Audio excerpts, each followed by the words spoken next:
श्रीमद्गुरुचरणारविन्दाभ्यां नमः। श्रीमद्गुरुचरणारविन्दाभ्यां नमः। श्रीमद्गुरुचरणारविन्दाभ्यां नमः। श्रीमहागणाधिपतये नमः। हनुमत्सीतालक्ष्मणभरतशत्रुघ्नपरिवारसमेत श्रीरामचन्द्रपरब्रह्मणे नमः। शुक्लाम्बरधरं विष्णुं शशिवर्णं चतुर्भुजं प्रसन्नवदनं ध्यायेत् सर्वविघ्नोपशान्तये। सरस्वती नमस्तुभ्यं। शरदिन्दुविकासमन्दहासं स्फुरदिन्दीवरलोचनाभिरामम् अरविन्दसमानसुन्दरास्याम् अरविन्दासनसुन्दरीमुपासे। मनोजवं मारुततुल्यवेगं जितेन्द्रियं बुद्धिमतं वरिष्ठं वातात्मजं वानरयूथमुख्यं श्रीरामदूतं शिरसा नमामि। यत्र यत्र रघुनाथकीर्तनं तत्र तत्र कृतमस्तकाञ्जलिं बाष्पवारि परिपूर्णलोचनं मारुतिं नमत राक्षसान्तकम्। अञ्जनानन्दनं वीरं जानकीशोकनाशनं कपीशम् अक्षहन्तारं वन्दे लङ्काभयङ्करं गोष्पदीकृतवाराशिं मशकीकृतराक्षसं रामायणमहामालारत्नं वन्दे अनिलात्मजं। वामे भूमिसुता पुरस्य हनुमान् पश्चात् सुमित्रासुतः शत्रुघ्नो भरतस्य पार्श्वतलयोः वाव्यादिकोणेषु च सुग्रीवस्य विभीषणस्य युवराट्तारासुतो जाम्बवान् मध्ये नीलसरोजकोमलरुचिं रामं भजे श्यामलं। समस्त देवता स्वरूप हनुमत्सीतालक्ष्मणभरतशत्रुघ्नपरिवार समेत శ్రీరామచంద్ర పరబ్రహ్మణే నమః. సభాయే నమః. ఈనాడు 2015వ సంవత్సరం ఆగస్టు నెల 18వ తేదీ జయవాసరం, భౌమవాసరం. భౌమవాసరము అని సంకల్పాల్లో అంటారు. సంధ్యావందనాదులోనూ వ్రతాలు చేసినప్పుడు భౌమవాసరం. మంగళవారం అని అంటారు లోక వ్యవహారంలో. జయవాసరం అని కూడా దీనికి పేరు. మంగళవారం గురించి చాలా అభిప్రాయం. మంగళవారం కనుక డబ్బు ఎవరికైనా ఇస్తే ఇచ్చిపుచ్చుకోవడాలు ఉంటే డబ్బు ఉండదు. ఇది ఒట్టి అపోహ తప్ప ఏమీ లేదు.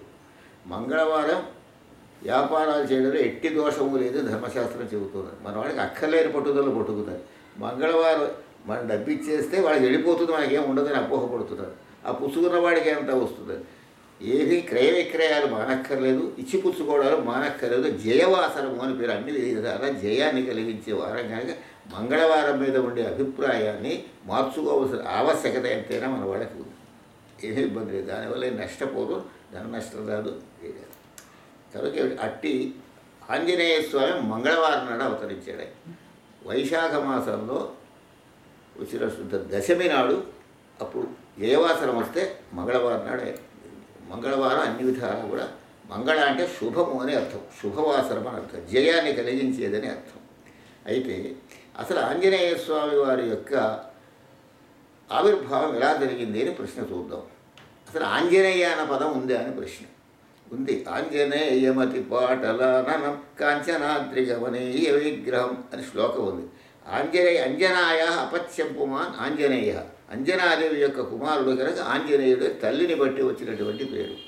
అలాగనే ఇకైతే శ్రీమద్ రామాయణంలో మాత్రం ఎక్కడ ఆంజనేయ శబ్దాన్ని వాల్మీకి మహర్షి వాడలేదు, హనుమత్ శబ్దాన్ని వాడలేదు.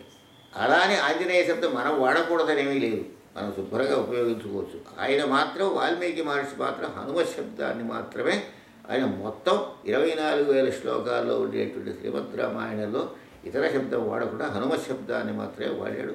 అది ఆయన యొక్క భక్తికి సంబంధించినటువంటి విషయం. కానీ ఆంజనేయ మనం వాడుకోవచ్చు, తప్పులేదు. తెలుగు కావ్యాల్లో ఉంది, ఆంధ్రీకృతమైనటువంటి గ్రంథాల్లో రామాయణాల్లో ఆంజనేయ శబ్దం ఉంది, ఏమి ఇబ్బంది లేదు. ఇది విషయం కోసం చెప్పాం కానీ ఆంజనేయ అనే దృశ్యం అని కాదు. ఇసలు ఈయన ఎలా ఆవిర్భవించాడు? లోకంలో ఒక వాడుక ఉంది మనకి. అంజనాదేవి చక్కగా అంటే వానర స్త్రీ, కేసరి యొక్క భార్య. ఆమె భర్త పేరు కేసరిని వానరుడు అంటే ఇప్పుడు కోతులు అని అర్థం కాదు, అదొక జాతి. వికల్పేన నరహ వానర. ఇప్పుడు 4 కాళ్ళతో తిరిగే ప్రతి కోతి ఆంజనేయ స్వామి అవ్వదు. ఇవన్నీ చపల చేష్టలు చేస్తాయి, అన్ని పాడి చేస్తాయి, గిన్నెలు ఎత్తుకుపోతాయి. అయితే అక్కడ ఆంజనేయుడు అంటే వస్త్రధారణ ఉంటుంది, ఆ వానరులందరికీ వస్త్రధారణ ఉంటుంది. వికల్పేన నరహ వానర అంటే కొద్ది తేడాతో వాళ్ళ మినహా మిగతాదంతా 2 కాళ్ళతో నడుస్తారు, మాట్లాడతారు. అనేక విధాలైనటువంటి ఊహాపోహలు ఉంటే అన్నీ కూడా ఉండేటటువంటి వానర జాతి ఒకటి ఉండేది ఆ రోజుల్లో. ఇప్పుడు ఆ జాతి కనపడటం లేదు. ఈ మర్కటాలు మాత్రం మనకు కనపడుతూ ఉన్నాయి. సరే, అదిలా అట్టే పెడదాం. వానర స్త్రీ అంజనాదేవి. అయితే ఏమని చెబుతున్నారంటే, సామాన్యంగా అంజనాదేవి చాలా అందగత్తె అని, ఆమె అలంకరించుకుందని, ఉద్యానవనాలకు వెళ్ళిందని, వెళితే అది వాయుదేవుడు అంటే అష్టదిక్పాలకుల్లో వాయుదేవుడు ఒకడు కనుక ఆ వాయుదేవుడు వచ్చి ఈమె అందచందాలకు మోహపడ్డాడని, తద్రీత్యా సాంగత్యం కలిగిందని, ఆ కారణంగా హనుమంతుడు ఆంజనేయ స్వామిని ఆవిర్భవించారని ప్రతీతిగా ఉన్న కథ. కానీ ఇది పరిశీలన చేయవలసిన అవసరం లేదు. అంజనాదేవి అలంకరించుకుని వెళ్ళి ఉద్యానవనంలో ఉంటే వాయుదేవుడు వచ్చి చెయ్యకూడని పని చేశాడని వాయుదేవుడి మీద నింద వస్తోంది. ఇందులో అంజనాదేవి పాతివృత్యంలో కూడా స్కాలిత్య వస్తోంది కనుక యథార్థమేమిటో మనం పరిశీలిస్తే కానీ తేలదు. ఇది ఏం జరిగిందంటే, మనకి రామాయణంలో ఉన్న విషయమే. పార్వతీ పరమేశ్వరుడు ఉంది కదా, పరమేశ్వరుని యొక్క తేజస్సు, శంకరుని యొక్క తేజస్సుని అగ్నిహోత్రుడు ఎన్ను దాతమని ఇచ్చాడు ఆయన. ఎందుకంటే దీని అవసరం ముందు ముందు వస్తుంది కనుక, భవిష్యత్ కాలంలో నా తేజస్సుకి వినియోగం ఉంటుంది కాబట్టి అగ్నిహోత్రుడు పిలిచి నీ దగ్గర ఈ తేజస్సు ఉంచు అన్నాడు. ఆయన తన దగ్గర ఉంచుకున్నవాడు ఏం చేశాడంటే, తన మిత్రుడైనటువంటి వాడు వాయువు కనుక అనలుడికి ఇద్దరికీ స్నేహం. అనలుడు అంటే అగ్నిహోత్రుడు అర్థం, అనిలుడు అంటే వాయువుడు అర్థం. ఈయన ఏం చేశాడంటే వాయుదేవుడికి నీ దగ్గర ఉంచమని ఇచ్చాడు. ఇలా పవన అంటే వాయుదేవుడి దగ్గర ఆ తేజస్సు ఉన్నది. ఇది ఇలా ఉండగా ఈ వానర స్త్రీ అని చెప్పుకున్నా కదా అంజనాదేవి, ఈమె తపస్సు చేసింది. ఎవరిని గురించి? శంకరుని గురించి తపస్సు చేయాలి. ఈశ్వరానుగ్రహం కోసం తపస్సు చేసింది. ఈశ్వరానుగ్రహం కోసం తపస్సు చేయాలి అంటే ఎక్కడో కైలాసంలో ఉండి ఈశ్వరుడు ప్రత్యక్షం కావాలంటే కానీ కష్టమైన పని గనక పంచభూతములో కూడా శివుని యొక్క స్వరూపాలుగా ఉన్నాయి మనకి. అంటే పృథివీ, ఆప, తేజో, వాయు, ఆకాశములు, సూర్య, చంద్రుడు, సత్కర్మలు చేసే యజమాని. ఈ 8 కూడా శంకరుని యొక్క శరీరాలుగా మనకి చెప్పబడి ఉంది. మహాకవి కాళిదాసు కూడా ఈ విషయాన్ని అభిజ్ఞాన శాకుతంలో మొట్టమొదటి శ్లోకంలోనే తెలియజేశాడు.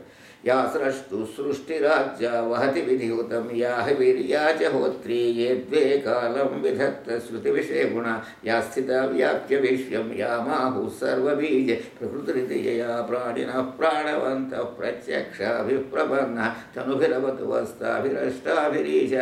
అంటే అర్థం, భూమి శివుని యొక్క శరీరం, జలం శివుని యొక్క శరీరం, అగ్ని శివుని యొక్క శరీరం, వాయువు శివుని యొక్క శరీరం, అలాగే ఆకాశము శివుని యొక్క శరీరం. అంటే ఇందులో వాయువు కూడా శంకరుని యొక్క శరీరమే గనక వాయుదేవుడు సర్వత్రా సంచరిస్తూ ఉంటాడు గనక ఈ వాయుదేవుడిని అర్చిస్తే అది శంకరుడికే ఆ స్తోత్రం తపస్సు చేసినట్టు చెందుతుంది కనుక సర్వదేవ నమస్కార కేశవ మృతిగచ్చది అన్నట్టుగా మనం భూదేవతను సేవించినా, జలాన్ని సేవించినా, లేక వాయుదేవుడిని సేవించినా, అగ్నిని సేవించినా, ఆకాశాన్ని సేవించినా, సూర్యుని సేవించినా, చంద్రుడిని సేవించినా, సత్కర్మలు యజమాని సేవించినా ఇది ఎక్కడికి వెళుతుందంటే శంకరుడికి అందుతుంది. 8 ఆయన శరీరాలు కాబట్టి. అందుకని ఆవిడ ఏం చేసిందంటే అందుబాటులో వాయుదేవుడు ఉన్నాడు కనుక సదాగతి అని, సదా ఎల్లప్పుడూ సంచరించేవాడు వాయుదేవుడు.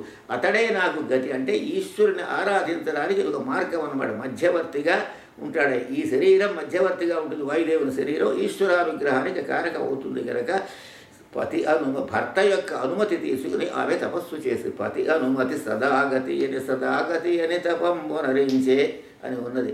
ఆమె ఏదో విహరిస్తూ ఉంటే వాయుదేవుడు వచ్చి ఆమెతో సాంగత్యం చేశాడని చెప్పడం రామాయణం యొక్క ఉద్దేశం కాదు. చాలా జాగ్రత్త. సినిమాల్లో కూడా అలా చూపిస్తున్నారు. అలా అయితే దేవతల మీద నిందపడుతుంది. అంజనాదేవికి పాతివ్రత్యానికి కూడా మనం శంకించినట్టు అవుతుంది కనుక. అదే కాకుండా మొల్ల రామాయణంలో సీతమ్మ వారితో చెప్పినప్పుడు హనుమంటాడు, ఉరుతరాటవిలో నమోగ్రతపము చేసి అంజనాదేవి కనియనర్థితోడ అర్కజుని మంత్రి హనుమంతుడంద్రుడని చెప్పు.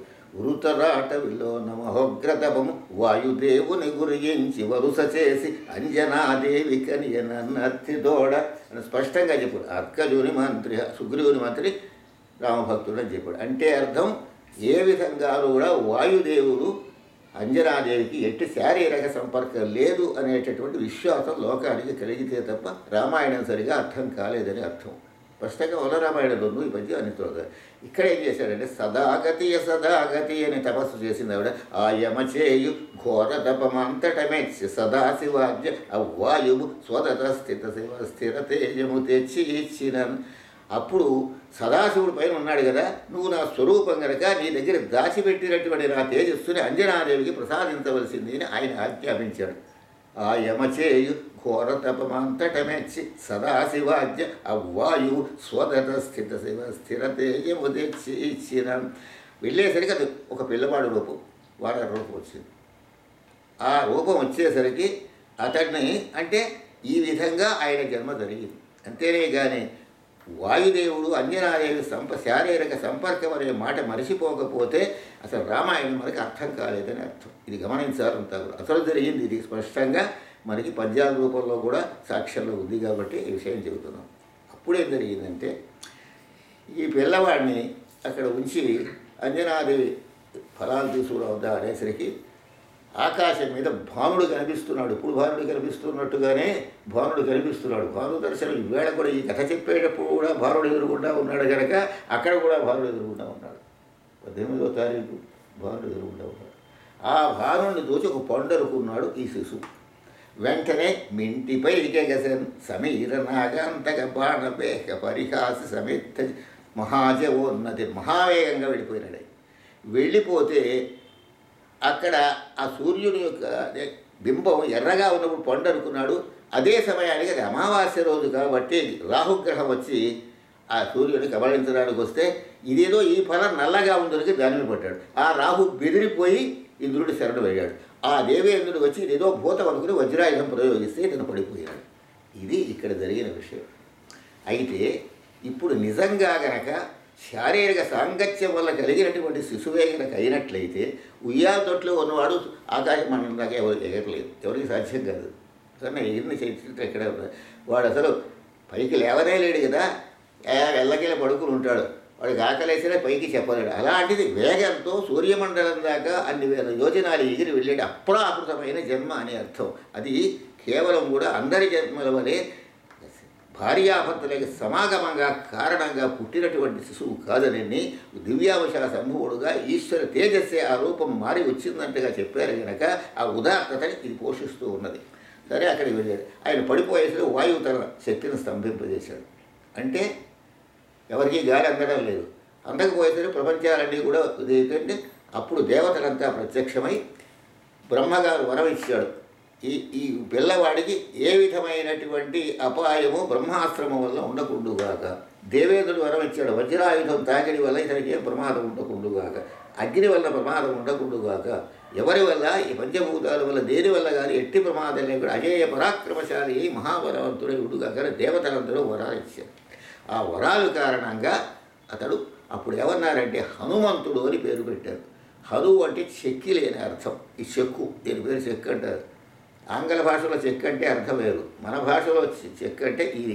చెక్కు చెదరనివాడు, వజ్రాయుధం తగిలినా చెక్కు చెదరనివాడు కనుక హనుమంతుడని పేరు పెట్టారు. మరొక చోట ఏముందంటే కొంచెం మూతి వంకరైంది, అందువల్ల వజ్రాయుధం తగిలిన తర్వాత హనువుకి వక్రత్వం వచ్చింది కానీ హనుమంతుడుగా పేరు వచ్చిందని రెండు విధాలుగా కూడా 2-3 గ్రంథాల్లో ఉంది. ఏదైనా మనకి ఇబ్బంది లేదు. అలాగే వజ్రాయుధ స్పర్శ కారణమైంది హనుమంతుడని పేరు పెట్టడానికని ఇది ఒక అర్థం. సరే, ఇతను చిన్నపిల్లవాడిగా ఉన్నప్పుడు అల్లరి బాగా చేసేవాడు. ఆ మునీశ్వరుల కమండలాలు ఎత్తుకుపోయేవాడు. అది వాళ్ళు పట్టుకున్నటువంటి అంటే వస్తువులన్నీ ఎక్కడో దాచేసేవాడు. అప్పుడు వాళ్ళందరూ ఏమన్నారంటే ఇతను దివ్యావశ సంభూతుడు, ఇతని శాపం పెట్టి ఇతను నశింపచేయడం అనేది సాధ్యము కాదు, పైగా సంకల్పము మనకి మంచిది కాదు కనుక ఒక విధంగా ఇతనికి మంతత్వం కలిగించాలనే ఉద్దేశంతో అప్పుడు ఏం చేశారంటే ఇతనికి ఒక 2 పేర్కొనిన దాకా స్వశక్తి ఎరుంగకుండగను, ఎవరైనా వచ్చి చెప్పే వరకు తన శక్తి దానికి తెలియకుండా ఉండుగా కానీ శాపం పెట్టాడు. ఈ శాపమే వరంగా అయిందనమాట. అందువల్ల మందకూడితనం వచ్చింది. ఇంకా మునీశ్వర వస్తువులు అటు ఇటు పారేయడం మానేది సాధుశీలుడుగా ఉన్నాడు. ఇలా ఉండేసరికి ఈ రకంగా కాలం కొన్నాళ్ళు గడిచి పెరిగి పెద్దవాడు అవుతున్నాడు. అవుతున్నటువంటి సందర్భంలో అక్కడ శ్రీరామాయణ కథ వచ్చేసరికి త్రేతాయుగంలో జరిగింది ఏమిటయ్యా అంటే రావణాసుడు సీతాదేవిని అపహరించడం, రామలక్ష్మణులు వెతుక్కుంటూ రావడం, ఋష్యమోగ పర్వత ప్రాంతానికి వాళ్ళు వచ్చారు. వచ్చేసరికి అక్కడ సుగ్రీవుడు హనుమ మొదలైనటువంటి వాళ్ళు అక్కడ ఉన్నారు. అతనికి హనుమకి సుగ్రీవుడికి చాలా స్నేహానుబంధం ఎక్కువగా. వాలి వలన చాలా బాధపడినటువంటి సుగ్రీవుడు వాలి రావడానికి వీలు లేని ప్రదేశంలో తలదాచుకున్నాడు. అక్కడికి వస్తే వాలి తలబద్దలై చచ్చిపోతాడు. మతంగా మహర్షి శాపం ఉంది కనుక ఆ ప్రకారంగా సురక్షితమైన స్థలంలో ఇతను ఉంటే రామలక్ష్మణులు ధనుర్బాణాలతో వస్తున్నారు. వచ్చేసరికి సుగ్రీవుడికి భయం పట్టుకుంది. హనుమతో అన్నాడు, ఎవరిగా నన్ను చంపడానికి వస్తున్నారు, వాలి ఇక్కడికి వస్తే చచ్చిపోతాడు గనక, తాను వస్తే మరణిస్తాడు గనక రాజకుమారులను ఆశ్రయించి నన్ను చంపించడం కోసమని ఎవరో రాజకుమారులు నా మీదకి పంపిస్తున్నాడు బాబోయ్ అని హడిలిపోతే కంగారు పడకయ్యా అని ఓదార్చాడు. హనుమంతుడు చాలా దూరదృష్టి కలిగినటువంటి నీ మీదకి వాళ్ళు వచ్చేటటువంటి రక్షణ వాళ్ళ ఇంగితంలో కనిపించలేదు ముఖరక్షణలో అనేసరికి నువ్వు వెళ్ళి తెలుసుకురా అన్నాడు. ఆ తెలుసుకురా అన్నప్పుడు కపిరూపం పరిత్యజ్య వానర రూపాన్ని మానేసేసి భిక్షుక రూపాన్ని వెళ్ళాడు. యతీశ్వరుడు రూపంలో వెళ్ళాడు. ఏ రూపం కావాలంటే ఆ రూపం మార్చుకునే శక్తి దేవతలకి ఉంది, రాక్షసులకి ఉంది, అందుకే మనకి మాత్రం లేదు. మనం వేషం వేసుకుంటాం తప్ప యథార్థంగా రూపం మారదు మనకి. అందుచేత ఏమిటంటే విగ్గెట్టుకుని ఆడపిల్లల వేషం వేసుకోవచ్చు కానీ అసలు లక్షణాలు రావు. అందుచేత అలాంటివి రావాలంటే వాళ్ళు దేనికైనా సమర్థులు. ఒక మనుష్యులకి మాత్రం ఇవ్వరన్నాడు ఆ శక్తిని. ఎందుచేత ఇవ్వరన్నాడంటే మనుష్యులకి బుద్ధి రేరాన్ని ఇచ్చాను నేను, శాస్త్రం ఇచ్చారు అనగా శాస్త్ర ప్రామాణ్యంతో ముక్తిని సంపాదించుకోవడానికి విజ్ఞానాన్ని ఉపయోగించుకుని భగవద్ అనుగ్రహానికి ప్రాప్తులై వాళ్ళు ముక్తిని పొందడం కోసం ప్రయత్నం చేయాలి. మానవ జన్మ యొక్క సార్థక్య అది కనుక కామరూపధర శక్తి భగవంతుడు మానవులకి ఇవ్వలేదని మనకి శాస్త్రాల్లో చెప్పబడింది. మనకు ఆ శక్తి లేదు. అతను వానరులకి ఉంది. అతను భిక్షురూపంతో వెళ్ళాడు. ఆ రామలక్ష్మణుల యొక్క వ్యక్తిత్వాన్ని చూశాడు, వాళ్ళకి నమస్కారం చేశాడు. ఇక్కడ ఒక ప్రశ్న ఏమిటంటే యతీశ్వరుడు వెళ్ళి రాజకుమారుడికి నమస్కారం చేయకూడదు. యతీశ్వరుడైన వాడు కాకుండా వానర రూపంలోనే హనుమ వెళ్ళుంటే నమస్కారం పెట్టచ్చు. కానీ వేషం ఏం వేసుకున్నాడు? యతీశ్వర వేషం వేసుకున్నాడు. ఆ వాళ్ళకి ఏం భావం కలుగుతుంది? ఎవరో యతీశ్వరుడు వచ్చి యతీశ్వరుడు రాజకుమారుడికి నమస్కారం చేయకూడదు. ఎందుకు చేసినట్టు? ఇది విచిత్రంగా కనపడుతుంది. దీనికి సమాధానం ఏమిటంటే అత్ర చతుర్భుజ వేషైన దృశ్య భవతు. హనుమకి ఆ దృశ్యం ఎలా కనపడింది? రామచంద్రమూర్తి 4 చేతులతో ఉన్నట్టుగా దర్శనమిచ్చారు. అనగా మహావిష్ణువుకి అవతారం అని అర్థమైపోయింది. ఇది సామాన్య మానవుడు అయితే చేయకూడదు, కానీ భగవంతుడికి యతీశ్వరుడైన నమస్కారం చేయవలసిందే కదా. అందుకని ఇతను భగవదవశాసంభూతుడు అవతార పురుషుడు అనేటటువంటి దృఢమైన అతను చతుర్భుజత్వైన దృశ్య భవతని ఈ విధంగా వాళ్ళకి నమస్కారం చేసి ఎన్నో ప్రశ్నలు అడిగాడు. మీరు ఎక్కడి నుంచి వచ్చారు ఏమిటంటే వాళ్ళ వృత్తాంతం అంతా చెప్పారు. మేము దాశరథులం, ఈ సంగతి సీతాన్వేషణ కోసం వచ్చాం, ఈ ప్రకారంగా తిరుగుతున్నాం మేము విషయాలన్నీ చెప్పారు. అనగా ఆ రామచంద్రమూర్తిని లక్ష్మణస్వామి అప్పుడు ఏమన్నారంటే ఇతనికి నువ్వు సమాధానం చెప్పవలసింది అన్నారు లక్ష్మణస్వామి. తాను మాట్లాడలేదు, లక్ష్మణుల చేత మాట్లాడించారు. ఎందుచేతంటే ఇతను ధోరణి చూస్తే కుతుకులు లేక విస్తరము కూడక శంఖకు సందు లేక అద్రుతము అవిలంబితంబునై ఉరోగలైక సుస్థితముగు మధ్యమ స్వరముచే అలరారెడి వీని వాక్కు సంస్కృతమును సక్రమంబు శుభము ఎంతయు హృద్యమునైతనర్చెడిన్. ఇతని యొక్క వాగ్భంగం ఎలా ఉందంటే సాగదీస్తున్నట్టు లేదు, తుంచేస్తున్నట్టు లేదు. నాలిక చివర మాట కాదు, ఇక్కడ బయలుదేరిన వాక్కు ఇక్కడికి వచ్చి ఇక్కడ ఆవిష్కరింపబడుతోందిగా మనస్ఫూర్తిగా మాట్లాడుతున్నాడు. ఇతనిలో మోసబుద్ధి లేదు అని కనుక కుతుకులు లేక విస్తరపు కూడక శంఖకు సందు లేక అద్రుతము అవిలంబితం. వేగంగానూ మాట్లాడటం లేదు, మరీ ఇదిగాను మాట్లాడడం లేదు, మాటలు తుంచేయడం లేదు. ఉరోగళైక సుస్థితము మధ్యమ స్వరము చే అలరారెడి వీని వాక్కు సంస్కృతము సక్రమంబు. సంస్కరింపబడిన వాక్కు, సంస్కృత భాషను అర్థం కాదు, అనగా ఎక్కడ దోషం లేకుండా మాట్లాడుతున్నాడు అని అర్థం. సక్రమంబు శుభము ఎంత హృద్యమునై ఇతనర్చెడి అంటే సమాధానం చెప్పమంటే మేము ఇలాగా సీతాన్వేషణ కోసం వచ్చాం.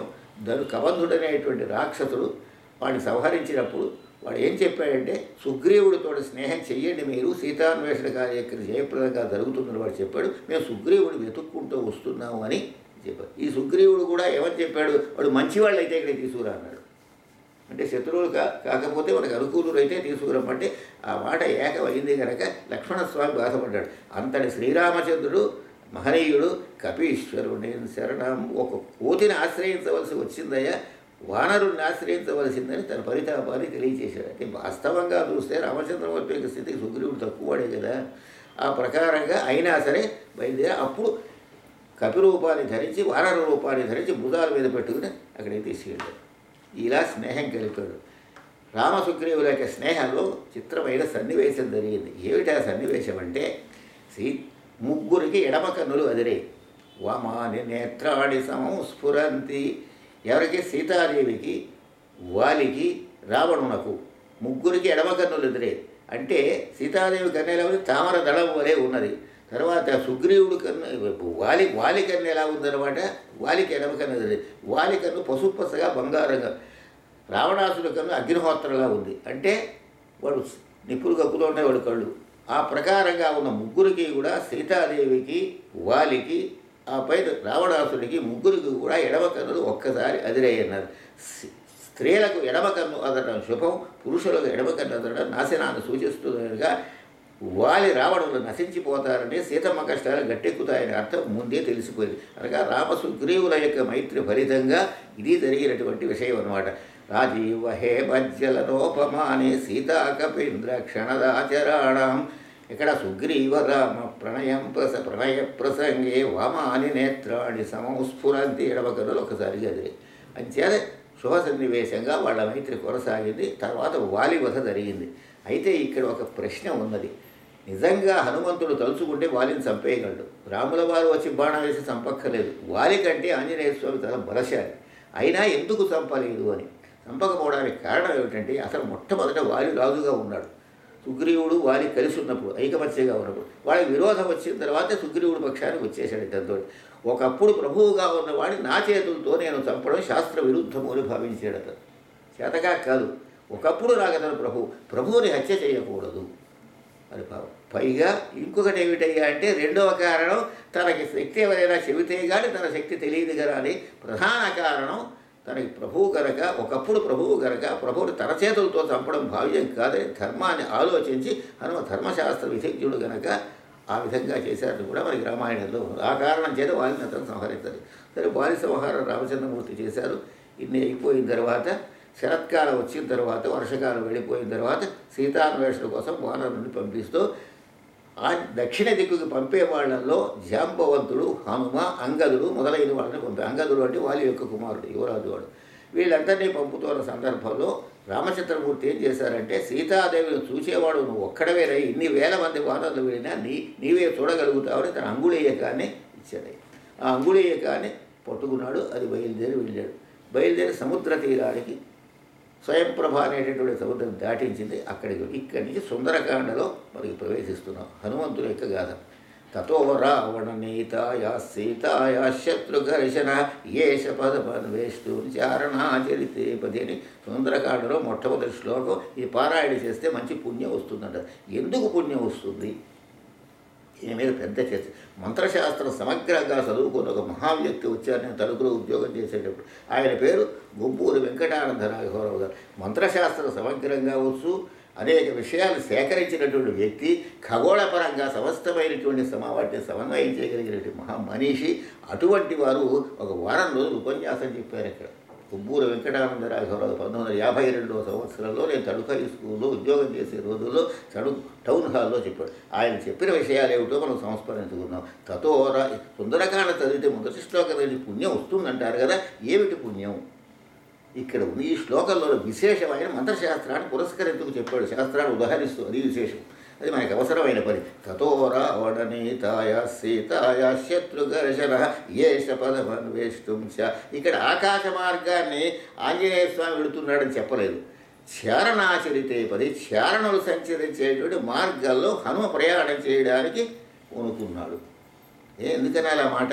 దీని మీద మంత్రశాస్త్రాన్ని పురస్కరించుకొని వెంకటానంద రాఘవరావు గారు తెలియచేశారు. చాలా అమూల్యమైన విషయం అది. ఏమిటంటే, ఆకాశం మీద చారణులు ప్రయాణం చేస్తూ ఉంటారు. ఆకాశం మన మార్గం కాదు, మన భూలోకంలో వాడు, ఇక్కడ ప్రయాణం చేయవలసిన వాడు. ఆకాశం మీద ప్రయాణం చేసేటప్పుడు మన దారి కాదు అది. కానీ కాకపోయినా మనం వెళ్ళవలసి వచ్చింది. ఇప్పుడు విమానాల మీద వెళ్ళవలసి, అప్పటి విమానాలు తక్కువైనా విమానాన్ని ఉదాహరించి చెప్పాడు ఆయన. అప్పుడు ఏమవుతుందంటే, చారణ గుంపు కట్టుకుని వస్తూ ఉంటారు. వాడు ఒకళ్ళిద్దరు రారు, గుంపు కట్టుకుని వచ్చేటప్పుడు విమానం కనుక వెళుతూ ఉంటే ఒక్క తలుపు తరుస్తారు. అన్ని కండిషన్లు, పైలట్ బాగా నడుపుతున్నాడు, ఇంజిన్ కండిషన్లో ఉంది, ఏ విధమైన లోపము లేదు, ఎక్కడా కూడా సాంకేతిక లోపం లేని పరిస్థితిలో పసిఫిక్ సముద్రంలో కూలిపోయింది విమానం అని దర్యాప్తు చేస్తున్నాం. కారణం దొరకదు. ఎందుకు? ఏమిటంటే, ఇదేమిటి మనకంటే వస్తుందో ఒక తలుపు తరుస్తారు, అది కప్పడిపోతుంది. ఇప్పుడు ఎందుకోసం హనుమ ఇలా అనుకున్నారు అంటే, చారణాచరితేవది నాకు చారణులు కనిపించరు వానరుణ్ణి గనక వాళ్ళు నన్ను చూస్తారని, ఓ చారణులారా మహానుభావులారా, నాకు మిమ్మల్ని చూసే శక్తి నా నైనేంద్రియానికి లేదు, మీరు నన్ను చూడగలుగుతారు. నేను రామకార్యార్థిని వెళుతున్నాను కనుక మీరు కనుక గుంపులుగా వస్తుంటే అడ్డం వచ్చినట్టు భావన చేసేవి నా జోలికి రాకుండా పక్కని దారిచ్చి వైదొలగవలసిందని ప్రార్థన చేయడం కోసం అలా ప్రార్థిస్తే చారణను సంస్మరిస్తే వాళ్ళు దారిస్తారు. మనని ప్రార్థించారు కనుక ఈ విమానం సురక్షితంగా గమ్యస్థానం చేయాలి. ఈనాటికి కూడా ఆ లక్షణం ఉంది అర్థం. ఆ విమానంలో కూర్చున్న వారు ఏ ఒక్కరైనా కానీ చారణులను కనుక సంస్మరిస్తే, ఓ చారణు ద్వారా నేను విమానం మీద పారిన వెళుతున్నాను, ఆ వెళ్ళేటటువంటి పరిస్థితిలో అపాయం లేకుండా మీరు రక్షించండి, సరవకండి, మీరే పక్కకి తొలగండి, మేము మిమ్మల్ని చూడలేం కదా తప్పించు నడవడానికి ప్రార్థన కనుక చేస్తే చారణ నిర్విఘ్నంగా విమానం ప్రమాదం లేకుండా గమ్యస్థానం చేరుతుందన్న విషయం వెంకటానంద రాఘవరావు మంత్రశాస్త్రాన్ని పురస్కరిస్తూ తెలియచేశాడు. అద్భుతమైన విషయం. ఇది చాలామంది దృష్టిలో పడదెత్తించి అది ఆనాడు విన్నవాళ్ళకి తెలుసు. వేదభూమైన పుస్తకం రాశాడే, 5 వాల్యూములు ఉండేవి. ఆ 5వ వాల్యూములు ఉంది విషయం. ఎక్కడైనా సరే లైబ్రరీలో ఎక్కడైనా వేదభూ పుస్తకం దొరికితే ఆయన రాసిన విషయం మనకి కట్టపడుతుంది. 5 భాగాలు రాశాడు. అద్భుతమైనటువంటి పరిశోధకుడు, మంత్రశాస్త్రవేత్త. ఈ రోజుల్లో అలాంటి వాళ్ళు ఉన్నారా లేదా అని సందేహించవలసి వస్తుంది. అందుకోసం సుందరకాండ వల్ల మనకు పుణ్యం వస్తుంది. ఎప్పుడో తర్వాత పుణ్యం రావడగదు. ఈ జన్మలోనే ఇక్కడే మనం విమానం ప్రయాణం చేసేప్పుడు అమెరికా వెళ్ళదలుచుకుంటే సురక్షితంగా చేరి, అంటే ఇక్కడ బయలుదేరి వాళ్ళని క్షేమంగా ఇంటికి చేరతాం, ప్రమాదం లేకుండా చారణను మనల్ని అనుగ్రహిస్తారు కనుక ఇది సుందరకాండ చదవడం వల్ల మొదటి శ్లోకకి పుణ్య ఫలము అని వెంకటానంద రాఘవరావు గారు తెలియజేశారు. ఇది చాలా ముఖ్యంగా ఇది మారుమూల ఉన్నటువంటి విషయం కాబట్టి ఆనాడు విన్నవాళ్ళకిలో నేనే మిగిలి ఉన్నాను. ఎంతమందో విని ఆశ్చర్యపడిపోయినారు. విమాన ప్రయాణానికి కూడా మనకు ఉపయోగపడుతున్న సుందరకాండని, సుందరకాండ పారాయణ చేయడంలో చారణను స్మరించడం ఎంత విశేషం ఉందని వచ్చిన వాళ్ళంతా కూడా కరతాళ ధ్వనులు చేసి ఎంతో ఆనందించారు. ఆనాడు 1952లో సరేదైపోయింది. అప్పుడు ఈయన ఎగిరి వెళ్ళిపోతున్నాడు. తతో రావణ నీతాయ సీతాయ శత్రుఘర్షణ ఏష పదమన్వేష్టం చారణాచరితే పది. రామబాణంలా వెళ్ళిపోతున్నాడు. సురసడ్డం వచ్చింది. శక్తిని తన రూపాన్ని పెంచింది. నాకు దేవతలు ఆహారంగా ఇచ్చారు. నేను ఈయన శరీరం పెంచాడు. అన్నీ పెంచిన తర్వాత పెద్ద శరీరంతో ఆమె ఉన్నప్పుడు చిన్న రూపాన్ని ధరించి నోట్లో ప్రవేశించి, నీ నోట్లో ప్రవేశించాను, నోట్లో ప్రవేశించమన్నావు కదా అని యువతలకు వచ్చాడు. ఇతను బుద్ధి బలాన్ని సంతోషించి అన్నది కదా, దేవతలు నువ్వు రామకార్యం సాధించగలుగుతావు ఏమని పరీక్ష చేయడం కోసం నన్ను పంపారయ్యా, నేను నిజంగా నేను మింగడానికి రాలేదు అని చెప్పింది. ఇంకా ముందుకు వెళ్ళిపోయినాడు. అక్కడ సింహిక అనేటటువంటి ఒక గ్రహం ఉంది కింద. ఆ గ్రహం కిందకి లాగుతోంది. అంటే ఆ సింహికని కాపలా పెట్టాడు రావడం. అసలు ఎవడైనా పెడితే ఆకాశం మీద చూసుకొని కింద పడిపోతారు. అప్పుడు ఆంజనేయ స్వామి ఏం చేశారంటే కిందకి దిగి ఆ రాక్షసుని చంపేసి మళ్ళీ పైకి ఎగిరాడు.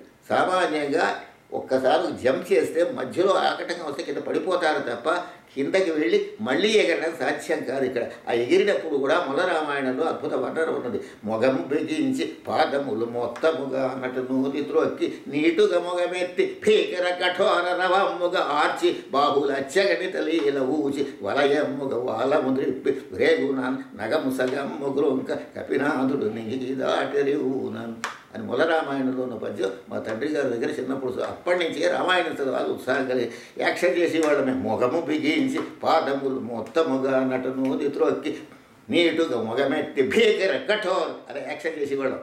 కఠోరముగా ఆర్చి బాహులచ్చగణిత లీల ఊచి వలయమ్ముగ వాలము ద్రిప్పి రేగున నగము సగంబు గ్రుంక కపినాథుడు నెగికి దాటెరివున సరిపాదంబులు పొందుగా నిలిపి దోస్తంభంబులంకించి నిర్భర దర్పంబున పొంగి ఉన్నమిత శుంభద్వాలమభ్రాకృష్పుర వగ్రముగ లంక దిక్కుగలుగొంసును క్రోధ రక్తాస్తుడై గిరిగ్లోకన్వడి దాచి దాటి చెటుల క్రీడాగతిన్మింటికి అని భాస్కర రామాయణంలో పడ్డారు. ఆ వెళుతుంటే ఆ సింహకని సంహరించాడు.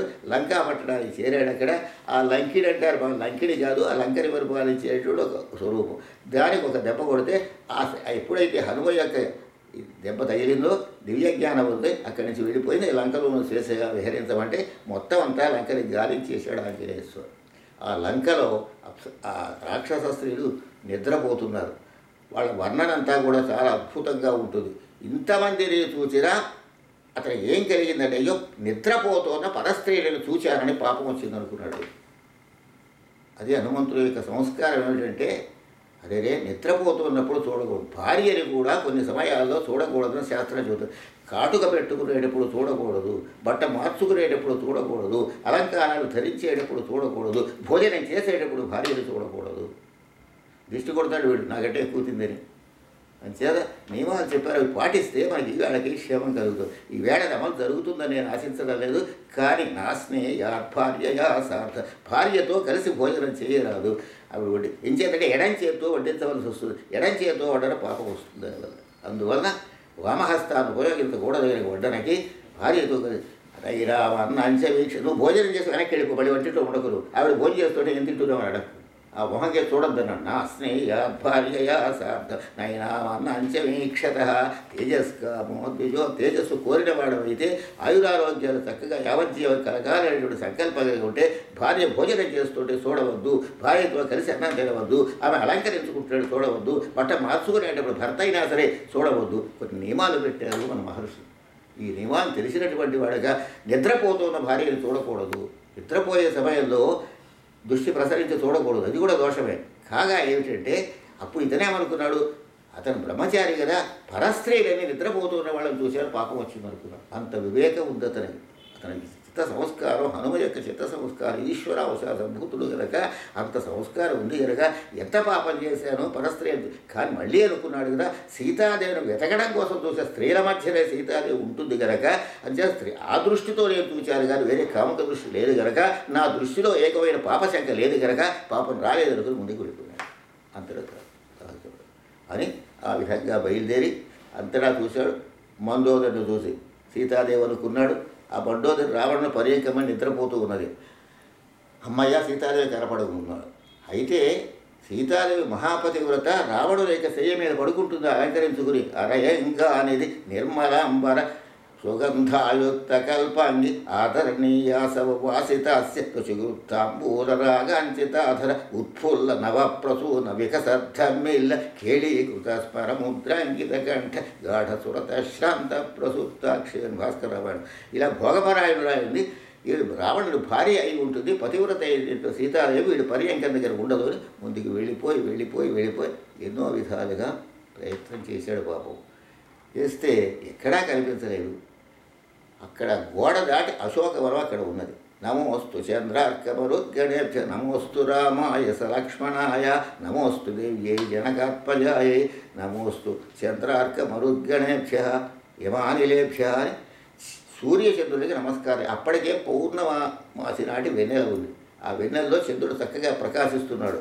ఆ ప్రకాశించేటువంటి సమయంలో చంద్రుడికి నమస్కారం చేశాడు, సూర్యుడికి నమస్కారాలు మనం చేస్తున్నాం. ధ్యేయస్సదా సవితృమండల మధ్యవర్తి నారాయణ సరసిజాసన సన్నివిష్ట కేయూరవాన్ మకర కుండలవాన్ కిరీటి హారి హిరణ్మయోపూర్ధృత శంఖ చక్రాన్ని ప్రతి ఆదివారం సూర్యోదయ పూర్వం గనక ఈ శ్లోకం కనుక స్నానం చేసి చదువుకుంటే ఎటువంటి రోగాలు తగ్గుతాయి. సరిగ్గా ఉదయిస్తున్న సమయం ఇవ్వాలని సరిగ్గా సమయం తెలుసుకుని అక్కడ కూర్చుని అంటే ఆ ప్రార్థన చేసేటప్పుడు నిలబడి కనుక అలా ప్రతి ఆదివారం నియమం పాటిస్తే అనారోగ్య దోషం ఉండదు అని, ఆదివ్యాధులు తొలగిపోతాయని శాస్త్రం. చంద్రుడికి కూడా నమస్కారం చేయాలి. సామాన్యంగా విలీనాడి చంద్రుడికి దండం పెడతాం. ఇలా నూలు పోగేసి ఓ చంద్రుడా ఈ పాత నూలు పోగు తీసుకు మా కొత్త బట్టలు అది స్తోత్రం చేయడానికి ఉపయోగిస్తుంది. దాని అర్థం అది కాదు. నువ్వు నవో భవతి జాయమాన, నువ్వు ఆకలి అలా వృద్ధి పొందుతూ ఓషధులకి సంతర్పణ చేసి మా ఫలవృక్షాల్ని, మా పంటల్ని, తర్వాత ఏమిటంటే మాకుండే ధాన్యాన్ని బాగా పండించి అమృత కిరణాలతోటి మాకు సంపూర్ణంగా దేశ ప్రజలందరికీ కూడా ఆహారాన్ని అందచేయమని ప్రార్థన తప్ప మన ఒక్కళ్ళకి కొత్త బట్ట ఇమ్మని కాదు. దానిలో అర్థం నవో భవతి జాయమాన అని మంత్రానికి అర్థం.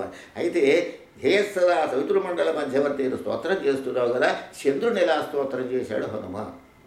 ఏమన్నాడో తెలుసునా? దాక్షణము చంద్ర దాక్షాయిణీపతే అన్నాడు.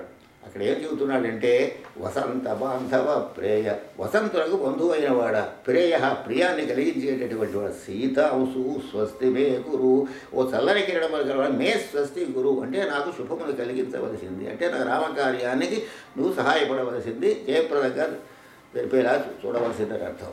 అక్కడే ఉంటున్నాడంటే గగనార్ణవ మాణిక్య చంద్ర, ఆకాశానికి సముద్రానికి కూడా మాణిక్యం వల్లే ప్రకాశించే మహానుభావుడు చంద్ర దాక్షాయిణీపతే. దాక్షాయిణి అంటే దక్షుడు యొక్క కుమార్తె ఎవరు? పార్వతి, సతీదేవి. సతీదేవి యొక్క భర్త ఎవరు?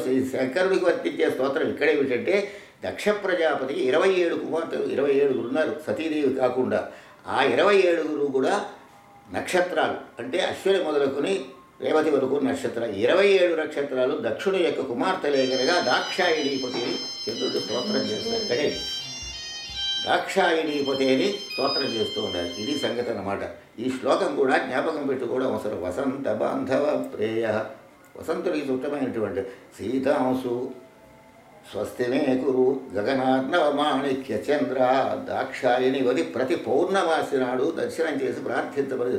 ఇదేనాడి చంద్రుడు చూడడమే కాదు, పౌర్ణమి నాడు మేడకైనా చంద్ర దర్శనం చేసుకోవాలి మనం. చాలా అలాగా సహస్ర చంద్రుడిని అలా చూస్తే అది చాలా గొప్ప విశేషంగా, పుణ్య విశేషంగా మనకి చెప్పబడినగా 84 సంవత్సరాలు ఇన్సూరెన్స్గా జీవిస్తే సహస్ర చంద్ర దర్శనం పౌష్టికోత్సవం చేస్తారు కనుక అటువంటిప్పుడు పౌర్ణమాచంద్రుడిని చూడవలసింది అని ఈ విధంగా మనకి శాస్త్రం చెబుతోంది కనుక ఆవేళ పౌర్ణమాసి కనుక చంద్రుడు కూడా ఈ విధంగా హనుమ ప్రార్థించినట్టుగా మనకి కనిపిస్తూ ఉంది అక్కడ ఉన్నటువంటి విషయం. వసంత బాంధవ ప్రేయ సీతాంశు స్వస్తి మే కురు గగనార్ణవ మాణిక్య చంద్ర దాక్షాయిణీపతే. దాక్షాయిణి దక్షుడు యొక్క కుమార్తెలైన అశ్విని మొదలు 27 మందికి కూడా భర్త అయినవాడా అని అర్థం. సరే, అదంతా చూశాడు. చివరికి అమ్మవారితో మాట్లాడాడు. ఎన్నో విషయాల్ని మాట్లాడి అంగుళీయకం ఇచ్చాడు. అమ్మవారి యొక్క చూడమని తీసుకున్నాడు. ఈ అంగుళీయకం యొక్క ప్రభావం ఏమిటో మరొకసారి దీని గురించి విస్తారంగా చెప్పుకుందాం. ఇప్పుడు ప్రస్తుతం కావాల్సిన విషయం ఏమిటంటే హనుమ చూపించినటువంటి విశేషాలు. అక్కడి నుంచి ఏం చేశాడు అంటే, చూడమని తీసుకుని బయలుదేరి వెళ్ళేటువంటి సమయంలో రావణాసుని బలం ఎంతో తెలుసుకోవాలని ఉద్దేశంతో సామదాన భేద దండోపాయాల్లో సామదాన భేదములు 3 పనికిరావు రాక్షసుల పట్ల శతోత్తమ యుక్తమారని మొత్తం అందరినీ రాక్షసులతో యుద్ధం చేయాలని సంకల్పించి ఉన్నత అచలనే ఆకాశం దగ్గర పెరిగిపోయినాడు. సముత్తకమైనటువంటి మేరుపర్వతంలాగా పేరు సంకాశ దేహంతో పెరిగిపోయినటువంటి వాడై పెద్ద గర్జన చేశాడు. వాలాన్ని నేల మీద కొట్టి జయత్స్యతి బలో రామో లక్ష్మణ. ఇంతవరకు దాసాంజనేయుడు, భక్తాంజనేయుడు, ఇక్కడి నుంచి వీరాంజనేయుడుగా మారాడనమాట. జయత్స్యతి బలో రామో లక్ష్మణస్య మహాబల రాజా జయతి సుగ్రీవో రాఘవేణ అభిపాలిత దాసోహం కోసలేంద్ర సేట్ చిన్నవాడుగా అయిపోయాడు. నేను రామునికి దాసుని కూడా చిన్న రూపాన్ని ధరించాడు. జయత్స్యతి బలో రామో లక్ష్మణస్య మహాబల రాజా జయతి సుగ్రీవో పెద్ద రూపతుడు.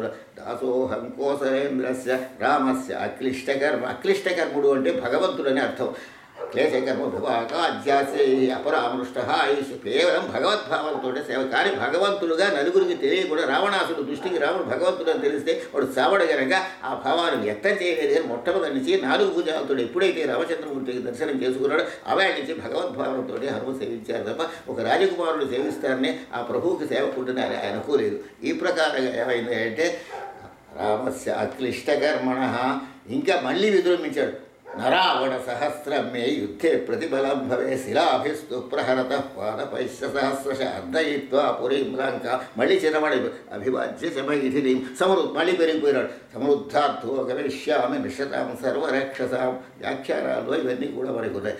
అంటే అన్నీ ఒకే స్టైల్లో చదవలేదు. దాసోహం కోసలేంద్రస్య అనగా అభివాజ్యచ మైథిలి వరకు చిన్న రూపాన్ని ధరించాడు. నరావణ 1000 మంది రావణాసులు వచ్చిన నా శరీరారు సంగరమున దశగంఠులు 1000 మంది రావణాసులైనా సరే నాకు లెక్కలేకపోమన్నాడు.